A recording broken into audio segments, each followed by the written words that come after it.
안녕하세요. 제가 오늘부터 이렇게 성경의 그 말씀을 좀 나누고 싶은 부분들을 나누려고 합니다.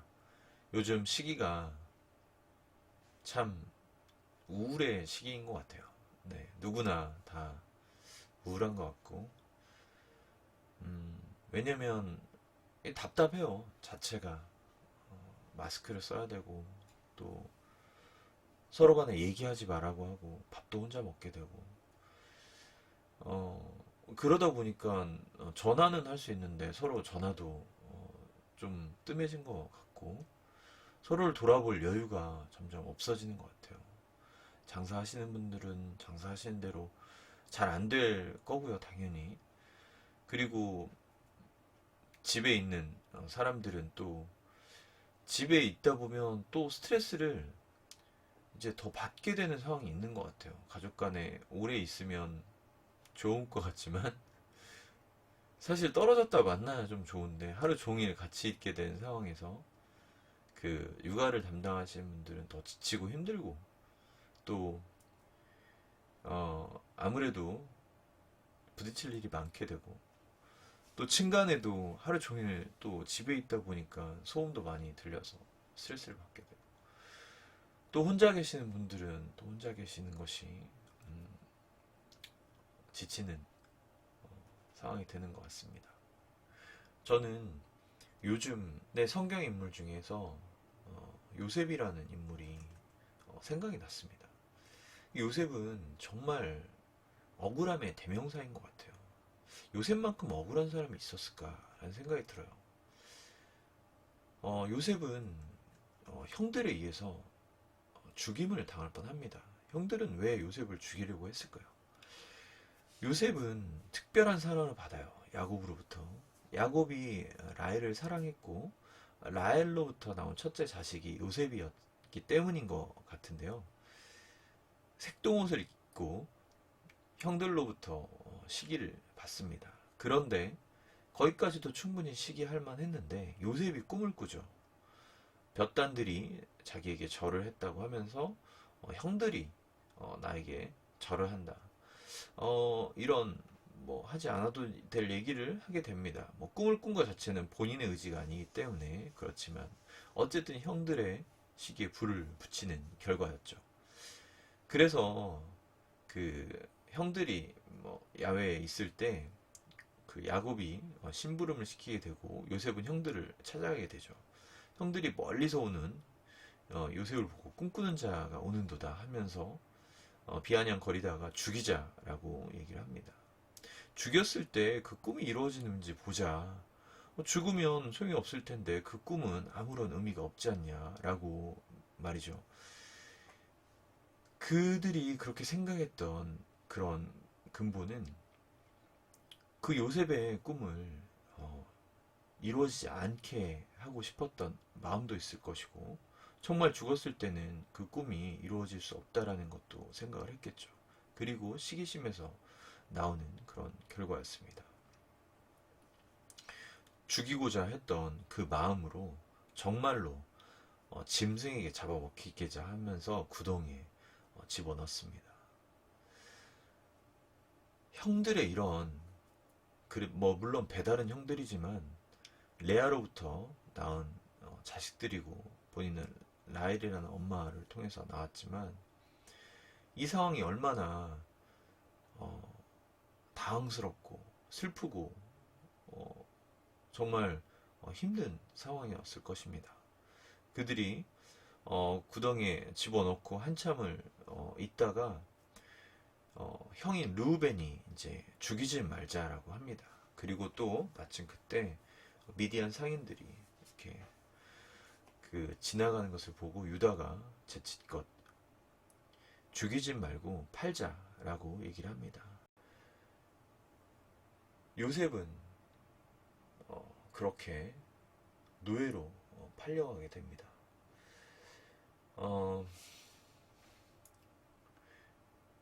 노예로 팔려간다는 것 또한 정말 죽을 만큼 힘든 그런 상황일 것 같습니다.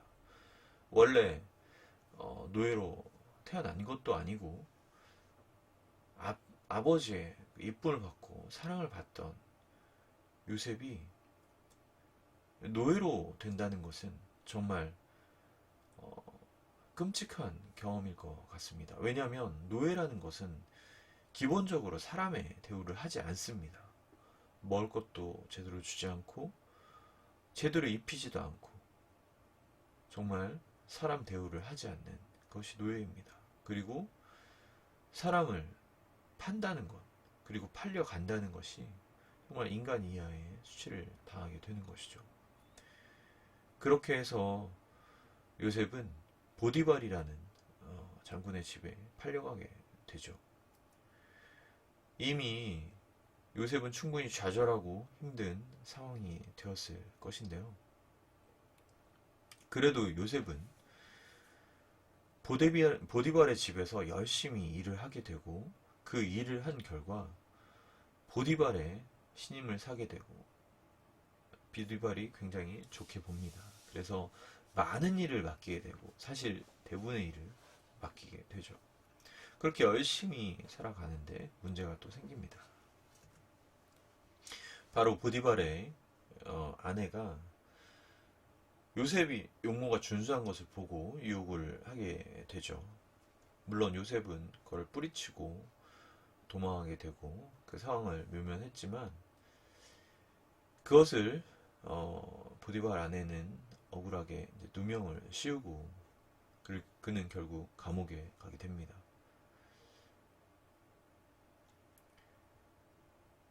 사실 요셉은 형들에게 죽임을 당할 뻔하다가 노예로 팔려온 것만으로도 엄청나게 힘들었을 텐데 지금 본인의 잘못도 없이 또 억울하게 감옥까지 가게 되는 상황이 되면 이쯤 하면 요셉이 그냥 스스로 죽어도 할 말이 없는 그런 상황일 것입니다.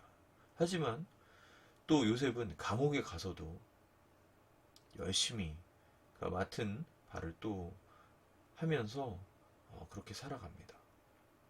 그러다가 결국은 요셉은 같이 갇혀있던 왕의 신하들의 꿈을 맞추게 되고 그걸로 인해서 결국 요셉은 감옥을 나올 수 있었는데요. 여기서 우리가 꿈을 맞추게 한 것도 하나님의 은혜이고 하나님이 알려주셨지만 꿈을 맞춰서 나왔다라는 생각을 하게 되는데요. 저는 이 대목에서 굉장히 많은 은혜를 받았습니다. 창세기 39장 21절 여호와께서 요셉과 함께 하시고 그에게 인자를 더하사 간수장에게 은혜를 받게 하시매 라는 말씀입니다. 하나님께서 함께 하셨다라는 부분이죠. 결국 그 칠흑같이 어둡고 차가운 감옥에서 그가 버티어갈 수 있었던 것 어떻게 가능했겠습니까? 하나님께서 함께 하셨기 때문에 가능했죠. 그런데 요셉이 왕의 신하들의 안색을 살폈다라고 하거든요. 그것이 어떻게 가능했을까라고 생각을 해보면 본인이 지치고 힘들고 억울하고 정말 살기 싫을 정도의 힘듦이 있는 상황에서는 안색을 남들을 돌아볼 여유가 없습니다. 하지만 요셉은 안색을 살폈다라고 했습니다. 그러면 그러한 여유와 그러한 마음이 어디서 나왔을까 생각을 해보면 하나님께서 주신 것이죠. 그에게 인자를 더하사 너그럽고 자비롭고 정말 여유로운 마음, 따뜻한 마음을 주신 것입니다. 하나님이 함께 하신다면 정말 인생 가운데 가장 억울했던 요셉도 남을 돌아보기까지 했는데 그거보단 나은 내가 위로받지 못할 이유는 없는 것이죠. 사람이 사람을 위로하는 것은 한계가 있습니다. 사람이 사람으로부터의 그런 위로와 또 잠깐의 즐거움은 우리가 누군가를 만났을 때 유익이 되고 즐거움이 있습니다. 그리고 대화를 나눴을 때 재미가 있습니다. 물론 그것도 필요한 사람이 사는 그런 일이지만, 연예인들이 더 외로움을 많이 탄다는 것을 보면 더 많은 사람들로부터 사랑을 받는 것 같지만 그 사랑에는 공허함이 있는 것이죠. 사람이 사람의 마음을 꽉 채워줄 수 있는, 나에게 빈 그 공허함을 채워줄 수 있는 것은 오직 우리를 지으시고 만드신 하나님임이 분명합니다. 이때에 어쩌면 하나님의 함께하심과 사랑을 더 실감하고 느낄 수 있는 때가 아닌가 생각이 됩니다.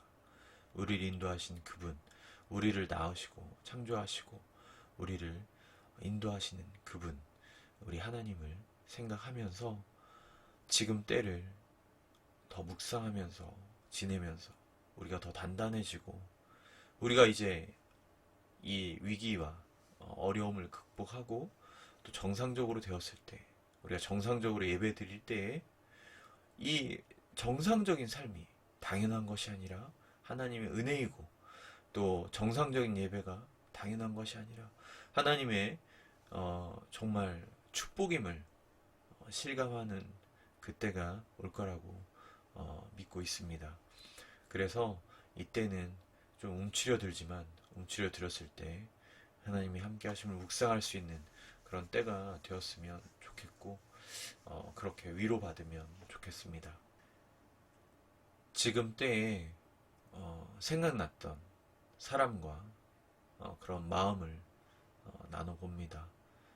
계속해서 성경에 제가 살아오면서 은혜 받았던 얘기들을 나누고 싶고, 하나님의 살아계심과 우리 함께 하심을 좀 나누고 싶습니다. 다음에 또 좋은 내용으로 하나님 은혜로 찾아뵙겠습니다. 감사합니다.